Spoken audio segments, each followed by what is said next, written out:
Balderdash categories. Connect 4. Oh, Connect 4 is fun, yeah. What's your favorite game? My favorite board game is Balderdash. Balderdash? I love it. I don't care. God, that's old school. I know, I love it. My family used to play this ghetto version of Monopoly when I was a kid, and it was called Moolah.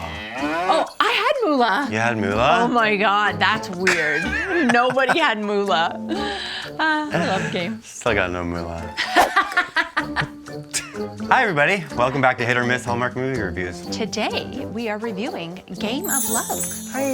This is starring Kimberley Sustad and Brooke Darnell. I love Kimberley Sustad. We love her. She's one of our favorites. But Brooks Darnell. Brooks Darnell. I said that It's very wrong. regal. He's actually like not a total Hallmark noob, which I initially thought. He was in Holiday Heritage from last year, Countdown to Christmas. yeah.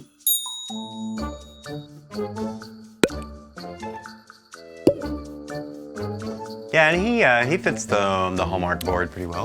Nice pun. That wasn't supposed to be. I love board games. I tend to get very in the zone and very competitive. But only with board games. Yeah, you're Nothing literally with sports. competitive with nothing else. Yeah, just board games. So I was excited for this one. Yeah, I was too. I mean, I'm definitely competitive with board games, but also I just like to enjoy them. I definitely never mind losing. Okay, so what is this one about? An eternally independent game designer, Audrey, is tasked with creating a new game to help players find love. But when she's partnered up with cool guy Matthew, her resistance to not only being a team player, but being open and vulnerable are put to the test. As they try to work together, they discover they have something in common. They each have a lot to learn about love.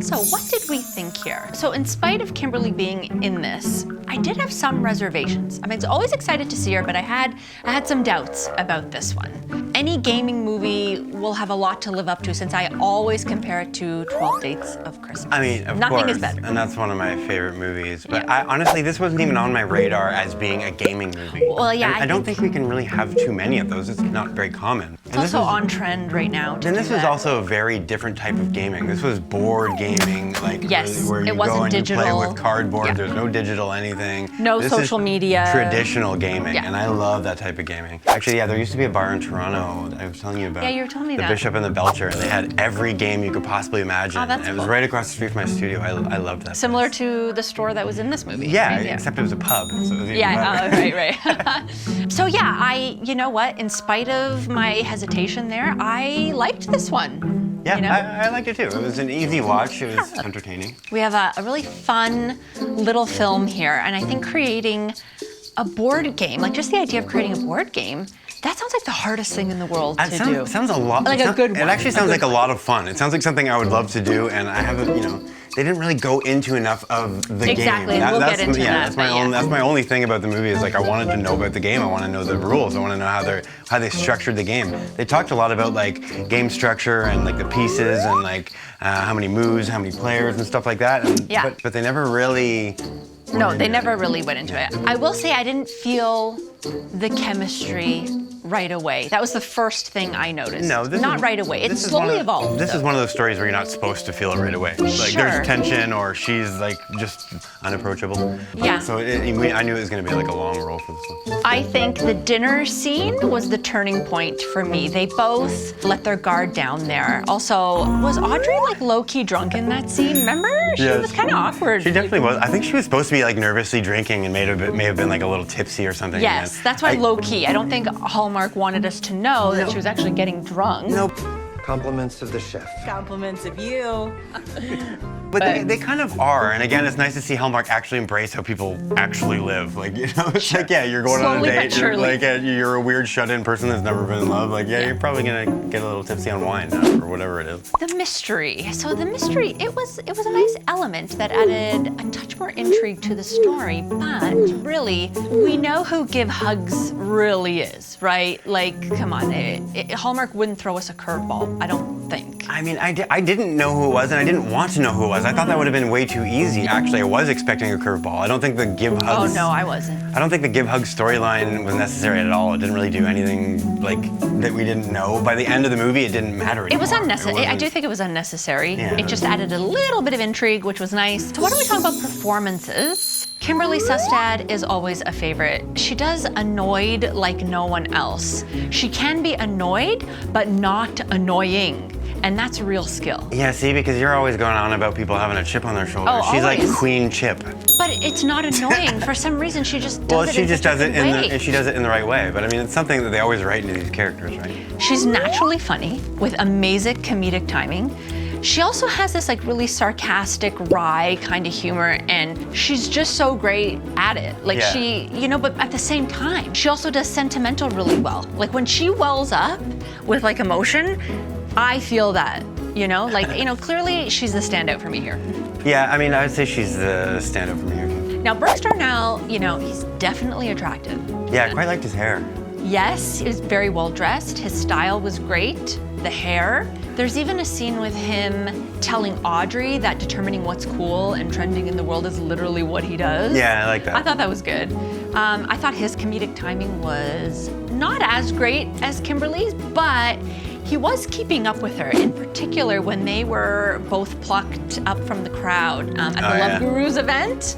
Yeah, he was good there. They had a good banter back and forth on the stage. Yeah, that was good. I thought Brooks Darnell was great and fitting nicely to the whole universe. The Love Guru was great and played perfectly by Michael Tegan. Tegan, yeah. We've seen him in other like bit roles, I think.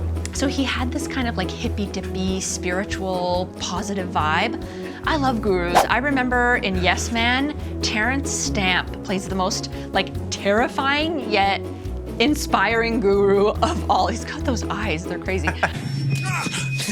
Make me believe it! Yes, yes, yes!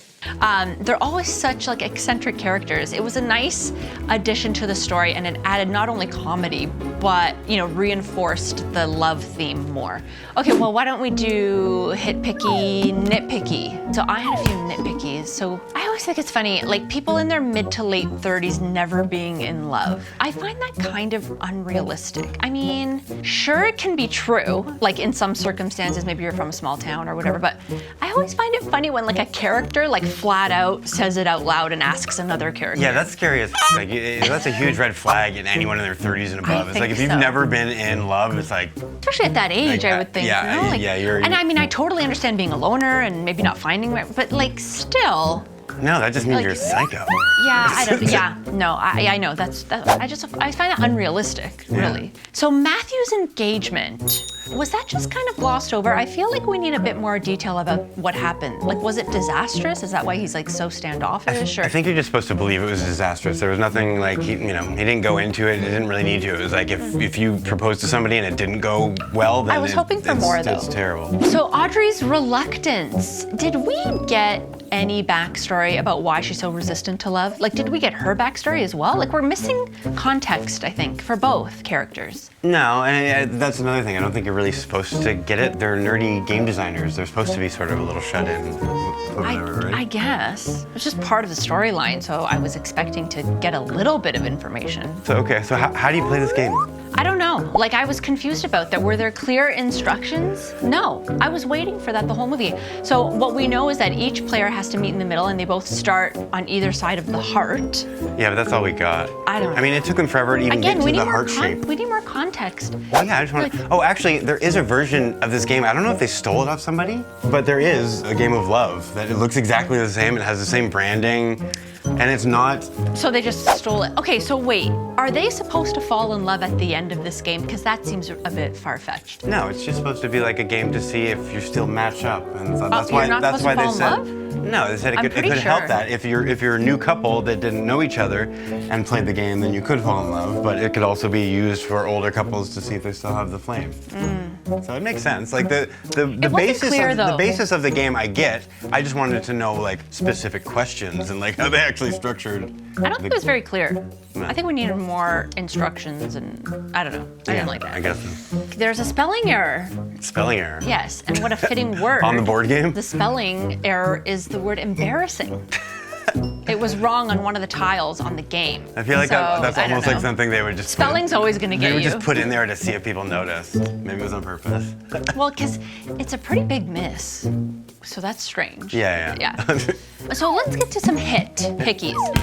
I liked the whole testing phase they had for the first iteration of the game. It was not only funny, but like I think it added a lot of authenticity to the story, like a focus group for a new game. That's something you would do. That's absolutely something they have. They market for those sure. groups for like that for sure. But when the person was like, "This is not fun," that was great. I liked. Well, that yeah, that first version of the game was kind of like a nightmare, especially the way the board They didn't looked. have It's it, like, yeah. It Busy. looks like what somebody who hadn't been in love before would design. Like a gamer. A Is that game it? of love, like Gamer. Clueless, and just like words everywhere. It did not look good. No. It did not look good. So should we get to writer and director? Yeah. So the director here is Jason Bork.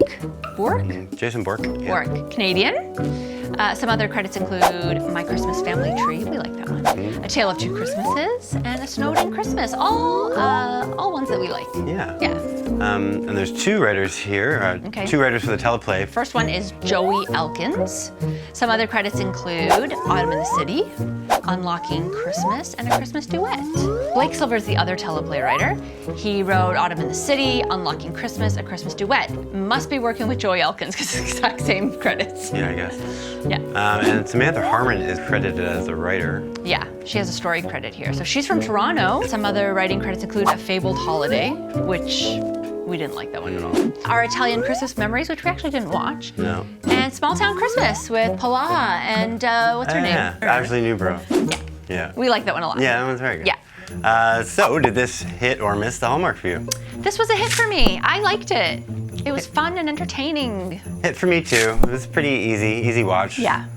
And it had, Definitely more of I liked the board game theme. I liked the love board game theme. I just wanted to know more about it. And Yeah, I how want to play the it. game. I want to play the game. Yeah. I want to win the game. Yeah. So let's get to the Hallmark report card. Okay. You want to start it? Promotion or deadline? Yeah, there's the deadline There's a for the wire. board game. Very much, Yes. very much a deadline. Yes, definitely. Career-driven leads, yes, both of Both, definitely. them. Yeah. Same career. Big misunderstanding. No. Change of heart. Yes. Of course. Oh, I mean that one's like always She there. grows a heart. I mean, I don't think it's. Oh my I don't think it's God. ever not hit ever. They create a heart. Take that out. Someone gets dumped, fired, or dies. No one gets fired here, do they? No. Okay. Second romance subplot. Yes, multiple. All the couples. Well, not all the couples. What am I saying? Yeah, but there was the older lady the that she older plays lady, yeah. Scrabble with. Is it Scrabble that she For plays some or reason, chess? I for don't some know. reason, I thought that she was get hugs or whatever. I don't know why. Oh, I mean, Doesn't maybe make- they were trying to throw you a curveball there. Not really. It's just It could have been her, but no, it had to be. a proposal or a wedding. No. No. Travel issues. No. No. Selling the house, business, or farm. No. Negative. Big city, small town transition. No. No, I think we're staying in the big city here for most of it. The almost kiss. No. Mad dash to the airport. Was there a mad dash? He mad Yeah, dash? I think he came to the store. He came Oh, to yeah, that yeah. store. Oh yeah, he came to. Yeah, So yeah. that's kind of a That's mad considered. dash. Yeah, it's a go-getter or whatever. Yeah. Yeah. So this was a good one. Good little film. Easy, fun, lighthearted. Kimberley Sustad. Yeah. She's great. You know, one of those She's always people great. where you always know it's going to be watchable. Yeah. But let us know what you thought of this one. Was Yeah. it a hit or miss for you? Let us know in the comments below. And we'll see you back in a few days for the review of A May- Winning Team Oh my God. with Christopher Palaha.